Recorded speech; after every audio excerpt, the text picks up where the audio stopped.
Apenas días después de que el país viera la histórica aprobación final de la reforma pensional en la Cámara de Representantes, el presidente de Colpensiones soltó un baldado de agua fría. Básicamente no hay plata en esa entidad para pagar, al menos por el momento, el bono pensional para adultos mayores no pensionados, de 230.000 pesos por adulto, cuya suma gira alrededor de 575.000 millones de pesos al mes. En estimaciones generales se habla de 4 billones de pesos por semestre. Según el funcionario, para el 2026 el gobierno tiene que establecer este monto en el presupuesto general de la nación. Pero recordemos que inicialmente, y hasta antes de la decisión de la Corte Constitucional reciente, la reforma pensional iba a ejecutarse a partir del pasado 1 de julio. ¿Qué ocurrirá con este bono pensional? ¿Cómo puede pagarlo la nación? Invitamos a un experto académico en derecho laboral para dimensionar lo que significa este paso. Hoy es jueves 3 de julio. Mi nombre es Carlos Solano y este es el café de hoy de El Tiempo. El Tiempo es un medio aliado de The Trust Project. Primero, actualización de algunas noticias de las últimas horas. El hallazgo de una fosa común en Guaviare, con 8 cuerpos de campesinos asesinados que fueron obligados a cavar su tumba, ha generado conmoción en todo el país, especialmente en las regiones en donde hubo un reconocimiento de los cuerpos a través del trabajo de las familias. La Defensoría del Pueblo ya había emitido una alerta acerca de la desaparición de estas personas en la zona rural de Calamar, en el departamento de Guaviare. Allí se encontraron los 8 cuerpos que pertenecen a líderes sociales y religiosos de la zona. De acuerdo con la Fiscalía General de la Nación, que actuó con el Ejército Nacional, el hallazgo se originó en la activación de mecanismos de búsqueda urgente desde el pasado mes de abril. Y desde entonces se dio la información, se dio cuenta de una citación a dichas personas por parte del Frente Primero Armando Ríos de las disidencias de las FARC que operan en la región. Una noticia de la que están pendientes muchos viajeros. El Ministerio del Interior publicó el borrador del decreto que habilita a la Imprenta Nacional para la fabricación de los pasaportes. Esto luego de que se conociera la decisión del presidente Gustavo Petro de no prorrogar más la llamada urgencia manifiesta que permite contratar la fabricación de los pasaportes con la unión temporal de la que hace parte Thomas Gregg Sons, la firma que fabricaba los pasaportes anteriormente y que fue el origen de la polémica que llevó, entre otros, a la salida del canciller Álvaro Leiva. El Ministerio del Interior publicó este borrador con lo que se habilita la producción de los documentos por la Imprenta Nacional en cumplimiento del artículo 5 de la Ley 109 de 1994. En el futuro, se deja claro que las entidades mencionadas deberán realizar los convenios y contratos con la Imprenta Nacional conforme a las normas vigentes de contratación. En este punto no se sabe claramente en qué momento comenzaría esa producción a partir de la Imprenta Nacional, pero sí se abre la puerta para resolver este punto en el que todavía está pendiente si habrá o no demandas de Thomas Gregg Sons. Una noticia que desde que se conoció hace semanas ha escandalizado al país es el caso del ciclista Lucho Herrera, quien habría pagado a paramilitares por la desaparición de 4 campesinos en Fusagasugá, en una finca vecina a la suya. Pues bien, se conoció la cifra que habría pagado el expedalista y leyenda del ciclismo colombiano para que los paramilitares cometieran este crimen. Se dice que le habrían pedido, el abogado de Lucho Herrera dice que es un caso de extorsión, le habrían pedido 7.000 millones de pesos a cambio de sacarlo de estos señalamientos. Sin embargo, el ciclista habría pagado 10 millones de pesos en Fusagasugá en efectivo. Él dice, yo se los di en Fusa, llegó un muchacho delgado en una moto y no volví a saber nada. Es decir, según la defensa se trató de un caso de extorsión, pero sigue siendo investigado el pedalista Lucho Herrera por su responsabilidad en la desaparición de estos 4 campesinos.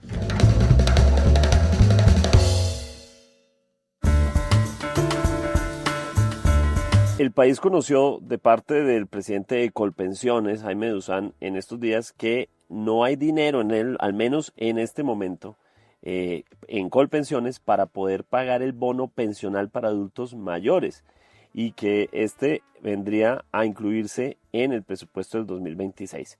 Estamos en un momento en el que la reforma pensional ya hizo su proceso, un proceso positivo, un triunfo para el gobierno del presidente Gustavo Petro, pero ahora viene el proceso de la ejecución y de entrar en marcha y este es probablemente el primer gran reto de ese proceso. Por eso hemos querido consultar a un experto. Estamos con Javier Almanza, quien es el director del área laboral del consultorio jurídico de la Universidad del Rosario. Bienvenido, doctor Almanza. Gracias por tu invitación, Carlos, y a todos los oyentes, inicialmente a poder absolver dudas, que es lo más importante. De acuerdo, hay un llamado de alerta, hay una preocupación que desde diferentes sectores se ha manifestado desde un comienzo y es cómo se van a pagar este tipo de cosas, cómo se va a pagar esos 230.000 pesos que se le van a dar a los adultos mayores. Todos queremos que los adultos mayores tengan ese dinero, pero en este momento Colpensiones dice yo no tengo cómo pagarlo, tendrá que incluirse en el presupuesto del 2026. ¿Qué significa eso? En efecto, uno de los grandes problemas o situaciones que se han tratado desde el comienzo, advertimos la insostenibilidad financiera de la reforma pensional. Y eso no hay que decir que uno esté de acuerdo o en desacuerdo originalmente en que los adultos mayores o los viejos, como se mencionaba políticamente, podían tener ese auxilio. Por el contrario, somos partícipes que uno de los principios de la seguridad social es la solidaridad. Pero la solidaridad debe ser dentro de planos y escenarios reales. Resultado de muchas advertencias de muchos académicos, de muchos técnicos en la materia, era el resultado que se está viendo hoy por el presidente del Fondo Pensional con mayor flujo o recurso por parte del Estado. Informando esto para algunos no era sorpresa, por el contrario fue una advertencia.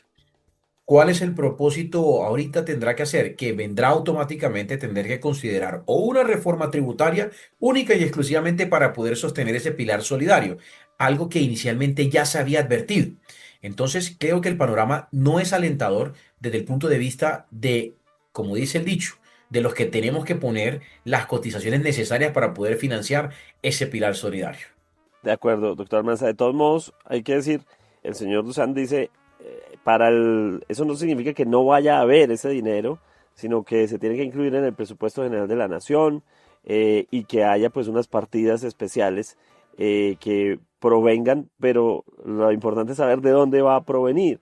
Es decir, ¿cómo lo ve usted desde ese anuncio de Colpensiones, de que tiene que salir de esas partidas? ¿O vamos a tener que hacer, usted decía, una reforma tributaria? ¿O se puede ser también, por ejemplo, un estado de conmoción que lleve dineros de un lado al otro? Claro, en efecto, recursos podrá sacarse de alguna forma, pero hay que entender que nuestro presupuesto es supremamente ajustado y recortado. Es decir, los gastos del Estado en este momento van en fórmula negativa, cada vez buscando en teoría recorte. Entonces, no podemos desconocer el peligro que hay y estaríamos disfrazando la realidad si no mencionamos a que debe hacerse una reforma tributaria para poder sostenerlo. Es claro que todo el año anterior y todo el año anterior, es decir, 2024 y 2023, se habló de austeridad en el gasto, situación que no se presentó. Consecuencia, tratar de hacerlo originalmente desde el presupuesto general de la nación, tendrían que hacer unos recortes como claramente ya se estaría viendo afectado toda la estructura. Consecuencia directa, creo que lo más natural, y era saltándome un poco el paso, era mencionar que habría que hacer una reforma tributaria para poder sostener. ¿Cuál es el problema? Que pues sabemos que los ánimos políticos de pronto no van a estar dados para ello y eso puede generar un poco de traumatismo. En efecto, también hay que decirlo, de pronto inmediatamente habrá el dinero para pagar de pronto en septiembre, en octubre o en noviembre, pero de pronto para la vigencia del próximo año es donde realmente se va a encontrar el tropiezo y aún así de lo que se pague este año, eventualmente habrá algún movimiento de recursos para poder facilitarlo. Entonces estamos trabajando prácticamente haciendo un Tetris para poder acomodar todas las posibles situaciones económicas que se presenten para poder sostener esa propuesta política. ¿Hay alguna manera de calcular o de tasar cuánto le cuesta al país? Pues obviamente una ecuación matemática rápida uno lo podría sacar, pero ¿cuánto va a costar para el país al año el bono pensional? Eventualmente podríamos hablar que, y hay que decirlo, Arrancamos en 8 millones de adultos, de los 8 millones pasamos a 6, de los 6 millones pasamos a 4,3. Ahora estamos en 2.600.000 aproximadamente adultos mayores. Y esos 2.600.000 sería coger y multiplicar prácticamente los 2.600.000 por el valor de los 230.000, eventualmente por los respectivos 12 meses del año. Y sería de pronto bastante ligero de mi parte hacer el ejercicio, pero con los datos que originalmente podemos tener, la proyección vendría siendo ese resultado, lo cual evidentemente es una cifra considerable y generosa, ya que no hay financiación para el recurso, porque hay que entender que cualquier recurso que salga del sistema pensional debe surtir de una cotización de la seguridad social y una parte de financiamiento, y esta, 100%, y esta es 100% sin cotización. Es decir, trasladando, migrando dineros para poder entregar el respectivo subsidio. Es claro que financieramente es inviable, porque para poner el ejemplo, es coger 100 pesos de un bolsillo y distribuirlo entre 5 personas, de las otras 5 nunca han puesto nada para salir a comprar algo en particular. Consecuencia directa, la persona que está entregando el recurso o el dinero, pues es la que realmente va a tener el golpe, porque no va a tener cómo solventar la mayoría de sus obligaciones. Más o menos con el ejemplo podríamos hablar que el sistema pensional en este momento está en esa situación. De acuerdo. De todos modos, hay una cifra que sé que no se puede trasladar tan automáticamente, pero digamos el desempleo se ha reducido, el mismo Estado ha generado un montón de empleos que al final de cuentas van a terminar yendo a Colpensiones. No hay forma de palear por ahí, ni siquiera de cerca un poco esa necesidad. El problema es que las cifras del DANE nos muestra que sí, ha aumentado ha disminuido el desempleo, pero no el desempleo formal, que es el que necesitamos constante, sino que las nuevas tecnologías, trabajadores informales que eventualmente están dentro de esos procesos de reinserción laboral. Pero esos no ayudan ni nutren originalmente al sistema para poder pensionar o financiar eventualmente el recurso. Creo que estamos en una situación compleja, pero no de difícil solución. Por el contrario, creo que esta situación le da luces a la Corte Constitucional sobre el panorama como tal de la reforma pensional, con todas las aristas que la formación de empleo en este caso no es lo suficiente. Sí, la verdad no lo es. Es decir, ¿todavía está en riesgo la reforma pensional de alguna forma? Yo me atrevería a decir que uno de los problemas de la reforma pensional es el famoso principio de sostenibilidad financiera y fiscal. Y en ese orden de ideas, debemos recordar lo siguiente, que en la reforma pensional ella se devolvió por un trámite, pero eso fue solamente el inicio. Hay que recordar que aproximadamente hay 40 demandas en la Corte Constitucional sobre la reforma pensional, muchas de ellas atacando ese principio de sostenibilidad financiera. Es decir, que financieramente no es viable esta reforma, y creo que esta situación que se está presentando le está dando la razón a muchos que sostienen eventualmente esa postura y que en este momento está siendo estudiada, va a ser estudiada en su momento por parte de la Corte Constitucional cuando ella siga con su respectivo trámite. Y también hay que identificar que también se está diciendo que hay otro vicio en el procedimiento, toda vez que no se discutió en su totalidad, sino solamente el último debate. Pero más allá de eso, creo que del aspecto financiero le puede dar luces a la Corte, claramente demostrando que no es viable financieramente la reforma pensional, infortunadamente.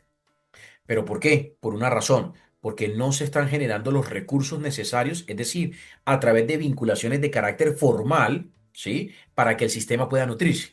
De acuerdo. De todos modos, recuerdo que cuando el país comenzó a hablar de una reforma pensional, había un acuerdo general de que sí era necesaria una reforma pensional. Es decir, desde todos los frentes hay requerimientos o llamados de urgencia. Es que es necesaria. Nadie puede desconocer el hecho jurídico y financiero y político que se debe dar una reforma pensional. El problema es que la reforma pensional no debe ser política, es lo que sostenemos algunos. No debe tener ideología, debe tener un aspecto técnico y financiero, que son los elementos que brillaron por su ausencia en el trámite, y consecuencia de ello, si se da cuenta o nos damos cuenta, es poner de acuerdo a bancadas para poder resolver un problema de raíz en la población.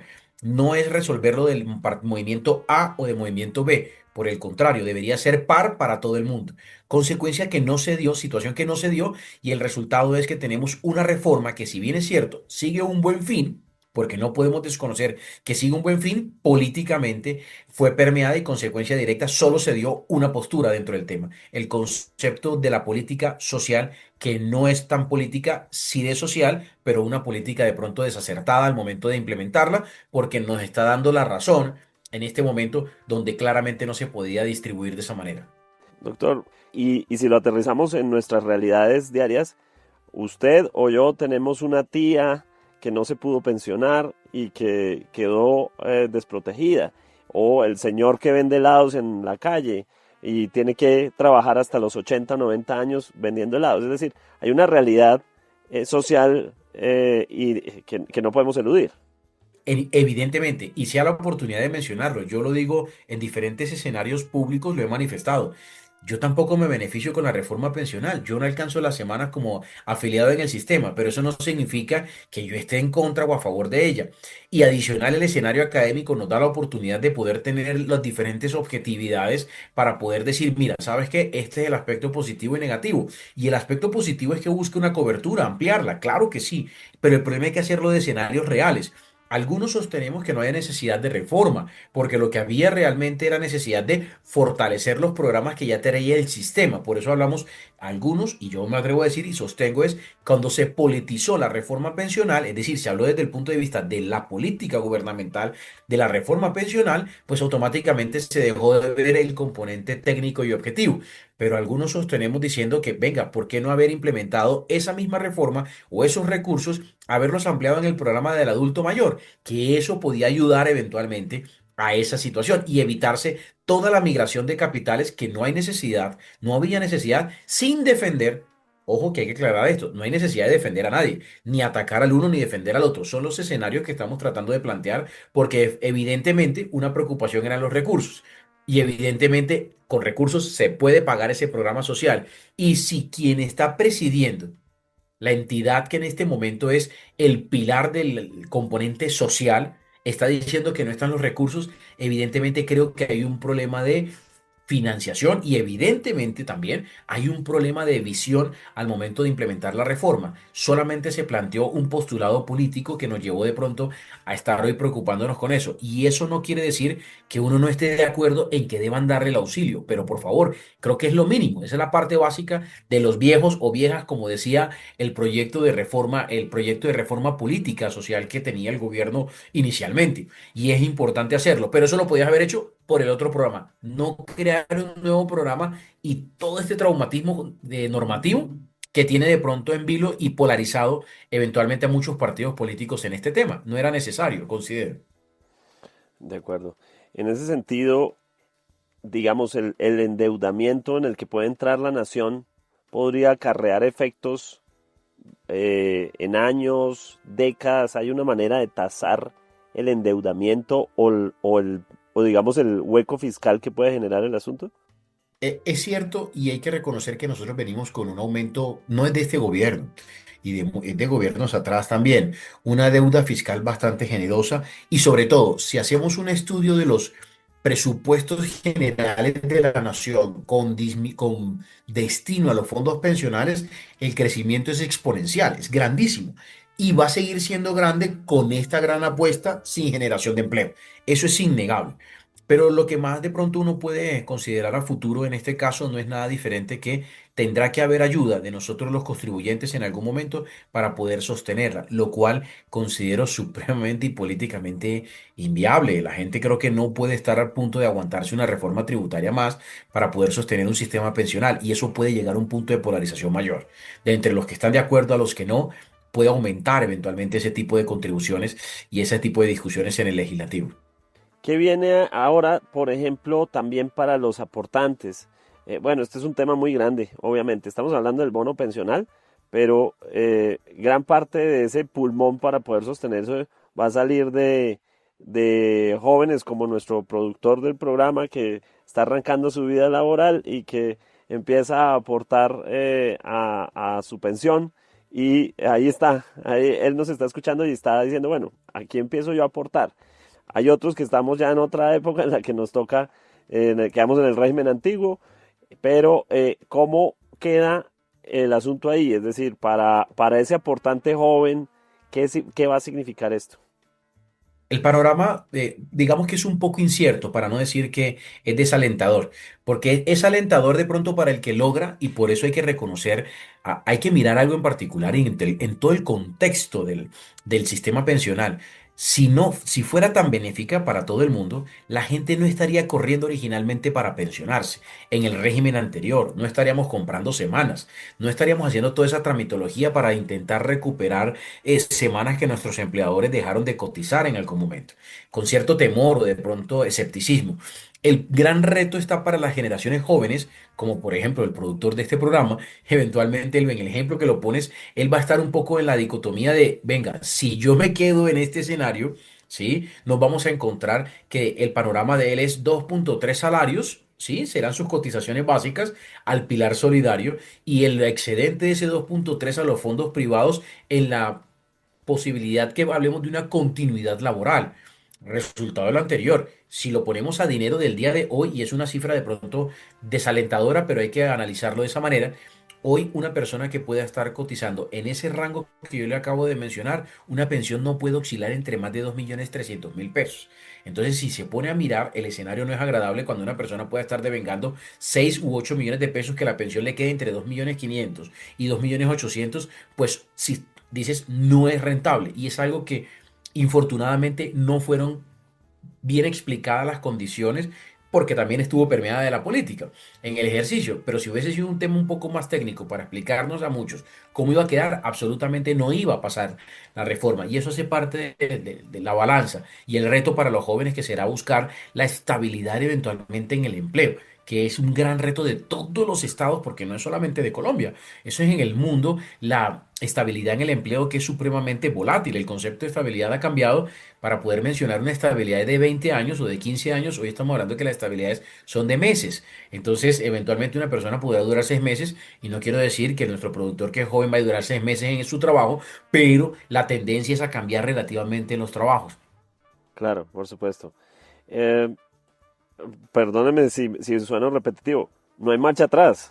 Ya no hay marcha atrás, ¿o sí?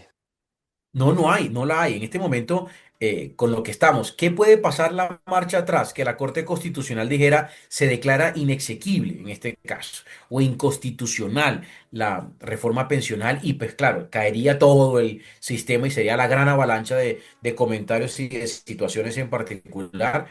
Pero eso también nos llevaría a la reflexión, que no tenemos un mal sistema pensional, y creo que lo que hay que hacer es, dentro del escenario no político, sino técnico, robustecerlo. Y como el programa del adulto mayor, ampliarlo con los mismos recursos que ibas a hablar del solidario, ampliar ese programa. Por ejemplo, si la Corte dijera, mire, esa reforma no puede darse porque no hay cómo sostenerlo, pero hay que darse la batalla en lo siguiente, y hay que hacer, para poner el ejemplo, lo que hizo el presidente francés en su momento hace 2 años aproximadamente, que tomó una decisión impopular de hacer el aumento de la edad y el aumento de las semanas de cotización, que es la fórmula que para nuestro tipo de sistema es la más adecuada. Lo que pasa es que hay que ser honestos en algo. Políticamente es incorrecto decir eso. Eso no suena atractivo en una campaña política, decir te voy a aumentar la edad de pensión y te voy a aumentar las semanas. Eso no va a sonar coherente, porque van a decir, venga, este tipo me va a poner a trabajar más. Pero creo que es lo que nos va a tocar hacer en algún momento, de asumir como el sistema francés el aumento de la edad. Decir de 1.300 a 1.500, por ejemplo, y de 62 años a 65, o de 57 a 59. No sé, cualquier cifra que podamos hablar, pero es la forma de capitalizar para analizar eventualmente si eso aumenta, en el tiempo, aumentan las cotizaciones al sistema. Porque es claro que nunca una cotización al sistema de seguridad social va a ser suficiente para financiar una pensión, eso es claro, pero sí ayuda de alguna forma a alivianar la carga fiscal a los estados, que está supremamente alta en nuestro caso. ¿Hay algo dentro de la reforma pensional que usted considere que sí fue un acierto? Es decir, un punto en particular o varios que considere que en medio de toda esa evolución del documento sí se atinó a algo, porque recuerdo que el escenario pre-reforma pensional hace 5, 10 años era que veíamos camino a una crisis inevitable. Y creo que la crisis llegó, y llegó porque no visionamos de manera correcta la reforma. Y hace 10 años se vaticinó, como dicen en el argot popular, y se dijo y se avisó que iba a poder haber una crisis. En efecto, se está dando. Que tenga de pronto cosas buenas, claro que deben haber cosas buenas y claro que las hay. Todas las reformas tienen un aspecto positivo y tienen novedades que pueden ser válidas. Pero el grueso o el general es la preocupación que en este caso es la financiación de esos programas que trae la reforma. Y eso no lo podemos desconocer, pero es un gran punto que de pronto opaca a las posibilidades de lo benéfico. Porque uno dice, pueden ser muchas modalidades pensionales, muchas formas de distribución de los recursos, pero el problema es la distribución de los recursos que no hay o que no podemos solventar, cómo la vamos a resolver. Entonces, por eso hablaba desde el comienzo de los escenarios reales. Y es hablar como, yo lo pongo siempre con el ejemplo que la persona que se va para un paseo no se puede ir eventualmente sin dinero en el bolsillo o con la tarjeta de crédito. Pero si te vas con la tarjeta de crédito, debes tener el trabajo para poder financiar esa tarjeta de crédito. Estamos en la misma figura en este momento. Cogimos y ampliamos la tarjeta de crédito, nos gastamos el capital y vamos a utilizar la tarjeta de crédito para cubrir eventualmente ese paseo que vamos a hacer. Resultado, en este momento en las arcas del Estado financieramente no va a dar y va a ser gran debate en el presupuesto general de la Nación para el 2026 y siguientes. Él va a seguir siendo protagonista, incluso mucho más que el sector defensa, que sabemos que es el sector con mayor recursos que pueda tener el sistema. Si lo ponemos al punto de evolución entre el uno y el otro, nos vamos a encontrar que ha tenido mayor evolución el sistema pensional para reformar, para retener muchos compromisos que ya se adquirieron, pero también se va a aumentar para los que se están adquiriendo en este momento, porque no podemos desconocer que hay una población ya pensionada y hay que sostener ese compromiso con los subsidios y las discusiones que ya hemos tenido y que se han aclarado eventualmente. Pero con el tiempo será más rápido la disminución de esas personas que dejen de recibir esas altas pensiones y esos subsidios que la problemática que tenemos abajo, que será generar los recursos para sostener esos subsidios.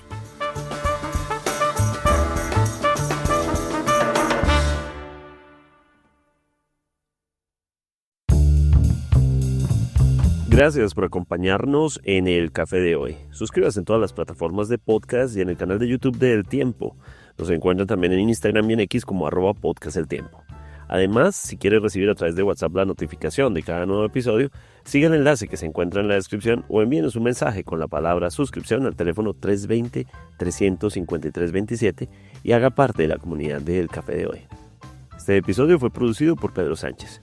Mi nombre es Carlos Solano. Podcast El Tiempo.